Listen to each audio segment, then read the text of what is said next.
시청자 여러분 안녕하십니까.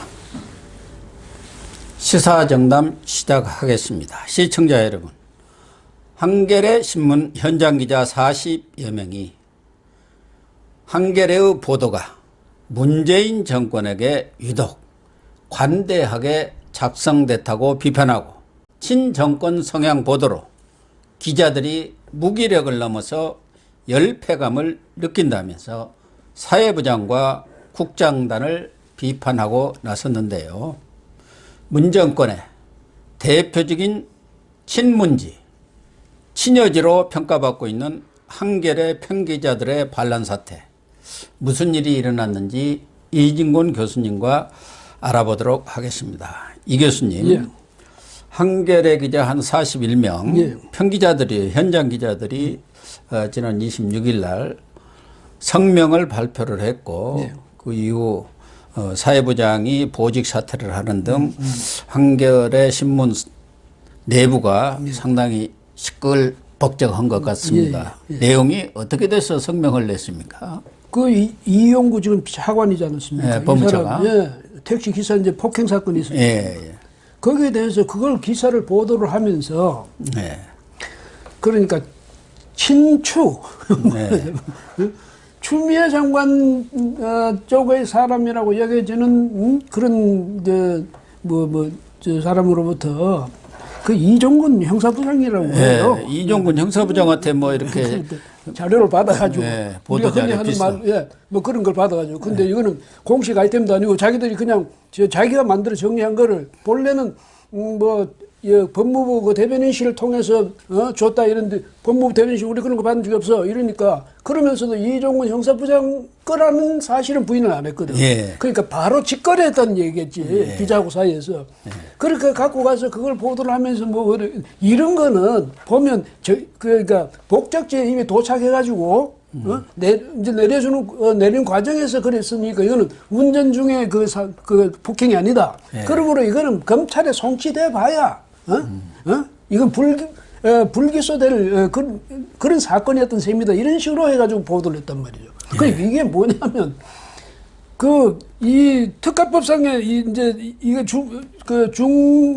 중죄로 처리될 사안인데도 그것을 그런 식으로 교묘하게 이제 이종근 검사는 뭘 믿고 했는지 모르지만 이거 바꿔가지고 이미 일시 정지 상태에서 때리면 이거는 특가법이 걸린다는 거야. 그러니까 일시 정지 상태도 그 드라이브 상태로 되어 있었고 그러니까 내려주기 위해서 잠깐 멈춘 것도 운행 중이라는 거라니까. 지금까지 판례도 그렇고 법도 그렇고. 그러니까 이렇게 됐는데 그걸 가지고 그런 식으로 굳이 붙여가지고 보도를 했단 말이죠. 제목도 그렇게 붙이고.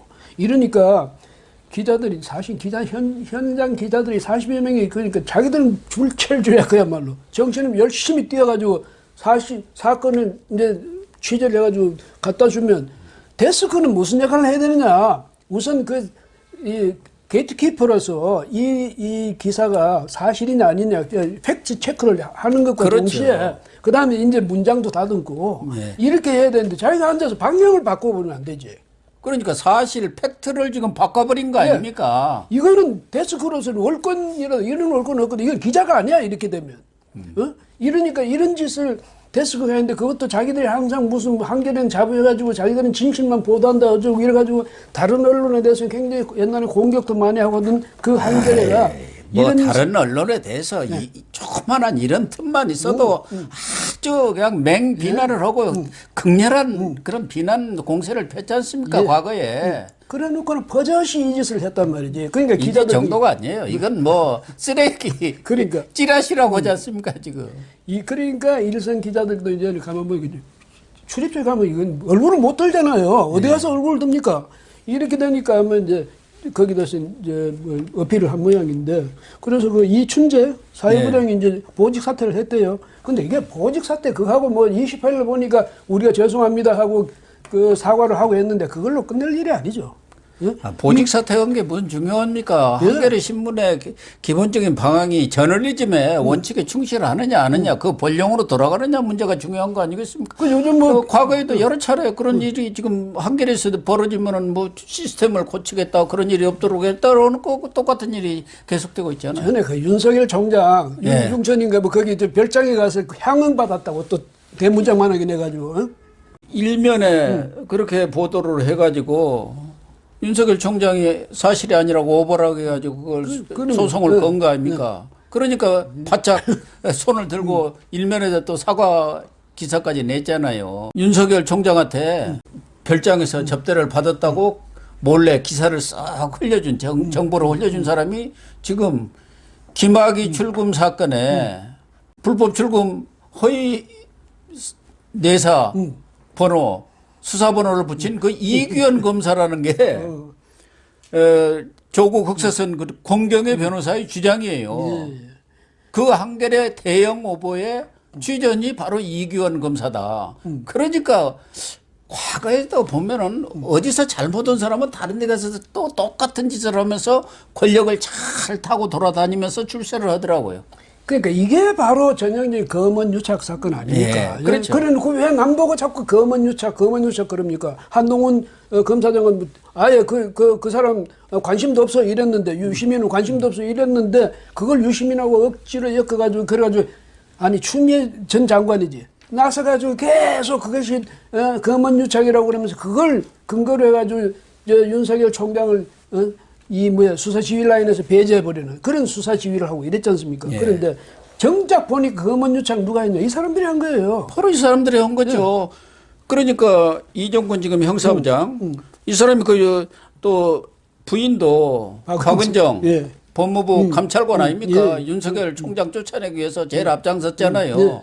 그 부부가 지금 부창부수로 검찰을 지금 어떻게 보면은 완전히 망가뜨리는 역할을 하고 있지 않냐 하는 그런 비판까지 듣고 있는데 지금 이종근이는 김학의 출금 사건에도 아주 연루되어 있지 않습니까? 그때 박상기 보좌관으로 그거 무마하러 다녔고 그러니까 이런 짓을 한 사람은 어느 정권이 가도 똑같은 짓을 하는, 그리고 또 정권의 줄을 타고 지금도 좋은 자리에 아주 꽃보지게 앉아 있지 않습니까? 그러니까 우리도 담정을, 왜냐하면 우리가 그 사람들을 비난하면서 우리도 담정할 수는 없지만, 만약에 정말로 여기서 나간 게 확실하고 이런 짓을 했다면 이것은 정말 용서할 수 없는 거죠. 그게 뭐냐면 이거야말로 정말 지금 고 교수 말씀처럼 역사적으로 보더라도 꼭 그 시대 그런 인간들이 있어요. 그런데 그 DNA가 그렇게 된 건지 모르지만은 이 사람의 DNA를 두고 하는 얘기는 아니지만 그런 유형은 반드시 있다. 그러니까 그것은 DNA 문제일 수도 있다. 이렇게 생각이 됩니다. 그래서 이런 사람들은요, 정말로 스스로 양심에 비춰서 내가 정의를 위해서 했는지 아니면 권력의 편에 서기 위해서 했는지 누구에게 인정받기 위해서 했는지 이걸 스스로는 알 거 아니에요. 남은 몰라도. 거기에 대해서 이게 철저히 그 사람이 반성할 수 있는 계기를 만들어주기 위해서라도 이건 분명히 밝혀내야 됩니다. 그러니까 이종근이가 흘렸다고 한다면은 그게 합당한 책임을 져야 하는 것이고 져야죠. 문제는 한겨레지요. 네. 한겨레가 이종근한테 몰래 그 친정부적인 친이용구 차관 쪽에 그러한 기사를 흘려 받아가지고 그걸 그대로 받아쓰기 한 거 아닙니까? 그걸 확인을 해야 할 거 아니에요. 확인해 보니까 현장 기자들은 그거 아니다 하고 데스크한테 계속 얘기를 했다는 거 아닙니까? 예. 법조팀장한테도. 그러니까 그런데도 불구하고 한겨레 신문이 그걸 그대로 보도를 한 거 아닙니까? 그러니까 이건 언론의 기본적인 책무 자체를 저버린 그러니까 행위라니까요. 대변인실을 통해서 나왔던 모든 언론이 다 받아야지. 그렇죠. 근데 왜 한겨레만 받아? 그것도 한겨레 일선 기자들은 모르는데 데스크만 받아. 예? 그러니까 완전히 이런 것이 바로 권한 유착입니다. 그러니까 언론 플레이고. 자기들끼리 짓거리한 거야. 예. 이런 식으로 해가지고 자기들만 망신당하면 되는데 온 기자들 다 안 그래도 지금 무슨 기레기니 무슨 온갖 그런 소리도 어디서 나왔습니까? 전부 친문 쪽에서 나온 거 아닙니까? 진보라는 그 친구들, 좌파 그 친구들에서 기자들을 그냥 계속 기레기니 뭐니 해가지고 몰아세워놓고는 정작 하는 짓이 이런 짓을 하고 있다고. 그러면 한겨레가 이거는요 그냥 무슨 보직 사퇴 정도로 해결되는 문제가 아니고 정말로 그 안에서 책임져야 될 사람 엄중하게 책임져야 돼. 왜? 전체 언론에 대한 명예를 실추시킨 그 책임만으로도 이 사람 언론인 자격이 없는 거죠. 특히 한겨레 같은 경우는 과거 독재 정권 시절 물론 뭐 노태우 정권 시절에 장관이 됐습니다만은 어쨌든 국민 주주 형태로 국민들로부터 예. 장관 기금을 모아갖고 예. 발족한 언론사 맞습니다. 아닙니까? 예. 그러면서 권력에 대한 견제와 감시와 비판을 하는 게 언론의 기본적인 책무 아니겠습니까? 예. 그 역할을 제대로 하겠다 해가지고 사실은 오랫동안 한겨레가 국민들로부터 상당히 신뢰받는 언론 아니었습니까? 예. 그런데 이 진보 정권 들어서면서부터는 완전히 진영 논리에 언론 자체가 매몰이 됐고 그 대표적인 게 지금 한겨레 신문 아닙니까? 그렇죠. 그래서 한겨레 신문에 대해서 민주당 기관지다. 하도 조국 뭐 또 추미애 이용구까지 친정부적이고 그런 사람들을 옹호하는 기사만 쓰니까 법무부 기관지다. 추미애 나팔수다. 이런 비판까지를 지금 받고 있다고 기자들 스스로 그러니까요. 자결을 하고 있지 않습니까? 그 성명을 보면은. 그 조국 사태 이래 예. 그 이후에 보면 한겨레 신문이 그런 식으로 갖다 자기들이 이야기하는 거예요. 기자들이. 예. 그런데 이 언론이 말이죠. 지금 우리 언론도 뭐 내가 이념을 자기들이 지향하는 이념을 표방할 수도 있어요. 그다음 내가 어떤 정당을 지지한다 표방할 수도 있습니다. 근데 다만 그것은 스트레이트 그러니까 보도 기사에서 그러면 안 돼요. 팩트는 정확하냐. 정확해야지. 논평은 그럼요. 얼마든지. 바로 그거죠. 그 예. 주장은 할 수 있는 거죠. 그런데 팩트 그러니까 팩트를 보도해야 될 그러니까 스트레이트 보도 기사에조차도 그런 식으로 왜곡해 놓고 그건 신문이 아니지. 얼마 전에 윤호중 법사위원장도 동아일보 출신인 조수진 의원한테 찌라시 만들다 왔다가 한 거 아닙니까? 동아일보까지도 찌라시로 보는 거예요. 그러니까 기자들도 지금 말씀하시니까 그런데 기자들도 분명히 좀 인식해야 될 게 있어요. 자기들 스스로가 정치권, 자기들이 뭐 그 한편이라고 생각하는 그 정치권들이 얼마나 기고만장해가지고 속으로는 또 비웃어요. 언론을 옛날에 같으면 언론에 대해서 정치인들이 그렇게 못하거든. 어디다 대고 그런 얘기를 합니까? 그러니까 이런 대접을 받게 된 것이 바로 자기들이 자초한 거야. 예? 얼마나 그 앞에서 뭐 슬슬 기거나 아니면 거기서 해픈 웃음을 웃었기에 정치인들도 말이죠. 기자를 우습게 알고 그런 식으로 하느냐. 거기에 대해서는 기자들도 좀 반성을 해야 돼요. 이게 무슨 창피입니까? 그러니까 지금 한겨레 신문 기자들에게 성명을 보면은 지난해 12월 25일인가요? 그때 윤석열 이 징계 문제가 제기됐을 때 양승태 문건으로 조국 재판부 그 판사들 성향을 뒷조사했다. 우리 야기 법관에 대해서 조사를 했다 했는데 그런 내용도 없는데 그런 보도를 실었다는 것도 나오고 얼마 전에 1월 15일자 사설 이용구 관련 사설인 것 같아요. 절차적 흠결 문제와 실체적 정의를 균형 있게 다뤄야 한다는 비슷한 그런 사설을 썼더래요. 절차적인 것도고 그러면 실체적 정의가 있으면 절차 그거 무시하고 법조차 없이 마음대로 해버려라 그런 얘기입니까? 이게 바로 이런 사설을 썼다는 거예요. 한겨레에서. 이게 문재인 정권의 논리예요. 뭐냐면 우리가 지금 혁명을 했기다. 촛불 혁명을 일으켜가지고 우리가 이 적폐청산을 하고 정의로운 나라, 또 공정한 나라, 평등한 나라를 만들겠다는데 그걸 위해서라면 중간 지금 절차적인 그 흥결 같은 거는 좀 눈 감아줘도 된다는 얘기인데 아니면 최소한 등치 정도는 된다는 그런 사고방식인데 그걸 사설이라고 썼습니까? 예? 민주 정치에 있어서는 절차적인 그런 정당성이 그게 절차적인 정당성이 절대적인 조건이에요. 그럼요. 이게 절차적인 그게 법치의 전제 조건인 겁니다. 이게 없어지면 그 다음에 뭐 목적의 정당성 누가 그걸 판결할 거예요? 실체적 정의라는 것은 주관적인 개념이거든. 이게 공식적으로 만국이 다 말하는 그런 정의라는 게 있습니까? 정의론이. 그러니까 뭐냐면 가치에 있어서 말하자면 뭐 살인은 안 된다든지 뭐 인권을 존중해야 된다든지 자유가 좋다든지 뭐 이런 가치에 대해서는 보편적인 가치관이 있을 수 있는데 보편적인 정의관이 있습니까? 그런데 그걸 뭐냐면 자기들이 정의라고 하면 그건 정의가 된다는 거지. 그 다음에 절차적으로 이 흥결은 이거 명백하게 법적인 흥결이거든. 이런 것은 주관적인 정의를 위해서라면 이 법적인 제도적인 이런 잘못 흥결도 용인돼야 된다. 이런 사고방식이 어디 있습니까? 이게 문재인 정권식의 사고방식이에요. 그걸 한겨레 신문이 그대로 사설에서 쓰고 논설위원 이래가면서. 예.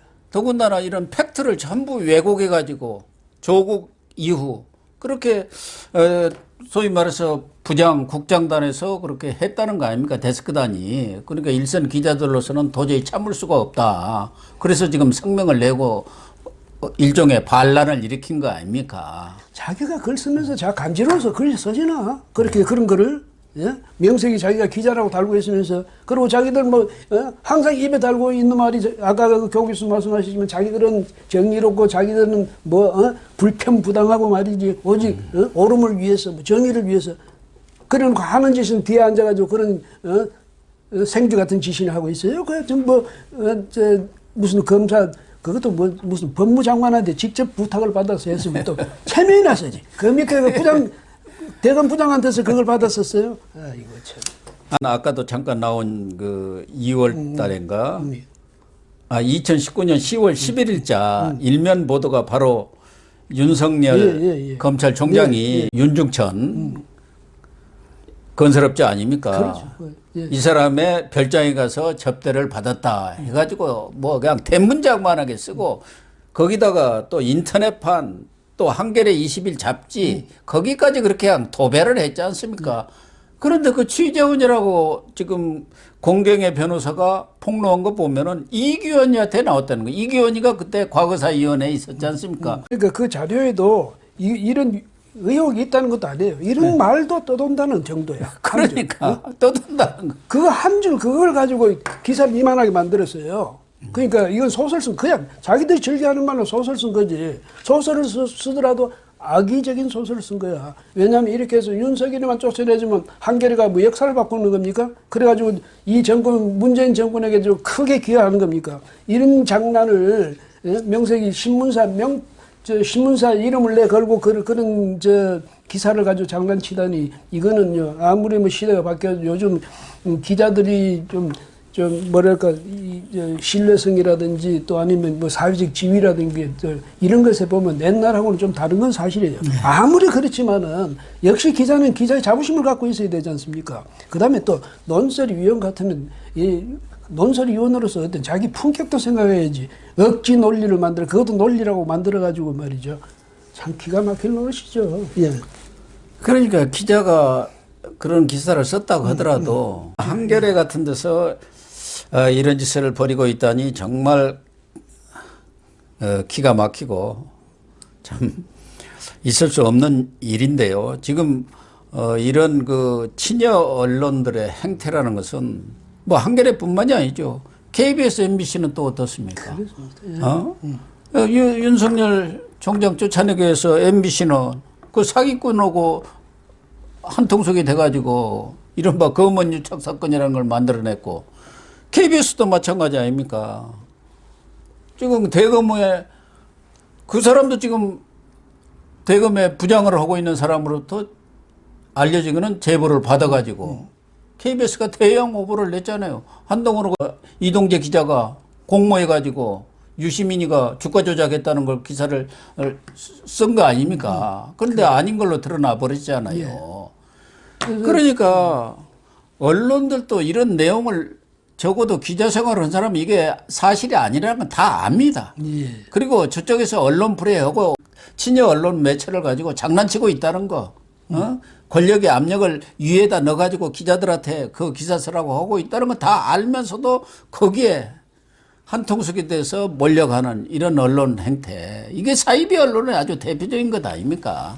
그래서 뭐 옛날에도 있었죠. 사실 옛날에도 기자들 특히 이제 이 방송사는 이 정권 측에서 그 방송사가 이제 영향력이 크니까 거기에 대해서 굉장히 간섭도 많이 했고 또 압박도 많이 가고 그래서 이 지상파 방송사는 대개 정권 측이야. 정권 편이 되게 마련이었는데 아니 그걸 원필칭 공영방송이라고 하거든. 그게 무슨 공영방송인가 관영방송이지. 예? 그 다음에 MBC의 경우는 또 민영방송이라고 하는데 그거는 민영도 아닌 것이 아닌 것도 아닌 것이 이상한 그 형태가 되어 있거든요. 그 다음에 한겨레는 옛날에 노무현 대통령이 들어서 가지고 맨 먼저 방문했거든. 당선되고 났는데 그래서 정연주, 예? 그 당시 논설위원이었죠. 그 이 사람을 저 KBS 사장으로 했잖아요. 그 말썽과는 그렇게 논란을 빚다가 그만두고 났는데 이번에 또 뭐 방통심의위원장 된다는 거 아닙니까? 그런다 하죠. 말이 되는 소리. 그 사람이 나이가 몇 살이고 예. 더군다나 맞습니다. 그래가지고 그런데 이런 짓을 한다. 그러니까 한겨레 신문도 자기들 스스로도 이 관영 신문이라고 자부하고 있나? 어떻게 이런 식으로 정부의 특정 권력에 이렇게 아부를 못해서 안달을 하는지. 예? 이러니 국민들이 어떻게 그 언론이라고 믿겠습니까? 방송도 그렇고 특히 뭐 지상파 이런 걸 말할 것도 없고. 예? 특히 이 진보 정권이 들어서면서 어떻게 보면 언론의 정치화. 그러니까 언론이 특정 정파와 하나의 연대를 해갖고 특정 정파의 어떤 그 대리인 역할이랄까 권력, 정치 권력의 대리인 내지는 에이전트 역할을 지금 하고 있는 거예요. 맞습니다. 네, 그게 이제 정치 언론 나아가서는 이제 워낙 신문 상황이 어렵다 보니까 정부에서 광고를 주는 양도 많고 정부가 좀 도와주지 않으면 어려우니까 완전히 정부한테 그냥 싹싹싹 비는 굴종을 하는 그런 언론으로 변해버리고 이게 엘로우 저널리즘으로 가버린 거예요 지금. 그러니까 명색이 그래도 받을 만큼 교육도 받을 만큼 받고 근데 사회적으로 어쨌든 뭐 기자니 이래가지고 위세를 떨면서도 뒤로 앉아서는 그런 쪽제비신 하고 앉아 있으니 국민들한테 이거 조롱이나 조소나 받을 수밖에 더 있습니까? 그다음에 유시민이가 얼마 전에 뭐 사과를 했잖아요. 예. 자기는 사과를 했는데 그 오보낸 사람들은 왜 가만히 있어? 예? 이런 식으로 언론들이 오히려 더 낯두껍다 이런 비난을 받아서 되겠습니까 지금? 네, 시청자 여러분, 지금 한겨레 내부에서 앞서 말씀드린 대로 많은 현장 기자들이 이 문재인 정권 들어서 친정권 성향의 그러한 기사를 내보낸 데 대해서 항의를 하고 있습니다. 뭐 친정권 성향이든 뭐 반정권 성향이든 좋은데 그 내용만큼은 팩트, 사실에 입각해서 정확히 보도를 해주고 논평이라든가 어떤 회사의 논조라든가 이런 것은 누구를 지지할 수도 있고 반대할 수도 있는 건데 팩트 자체를 지금 왜곡해 버렸다는 것 아니겠습니까? 그건 있을 수가 없는 일이죠. 그건 언론의 본령에서 벗어나도 한참 벗어난 일이고 그건 언론이 아니라 신문이 아니라 쓰레기입니다. 쓰레기. 저도 뭐 언론 생활을 오래 했고 그런 상황들을 많이 겪었습니다만 기본적으로 언론이 해야 할 그런 권력에 대한 감시와 견제 역할, 이 사회에 어떻게 말하면 소금과 빛의 역할을 포기한다면 그게 무슨 언론이겠습니까? 한겨레 신문 사태가 우리 언론이 제대로 된 정론으로 갈 수 있는 어떤 각성의 계기가 됐으면 하는 바람입니다. 시청해 주셔서 감사합니다.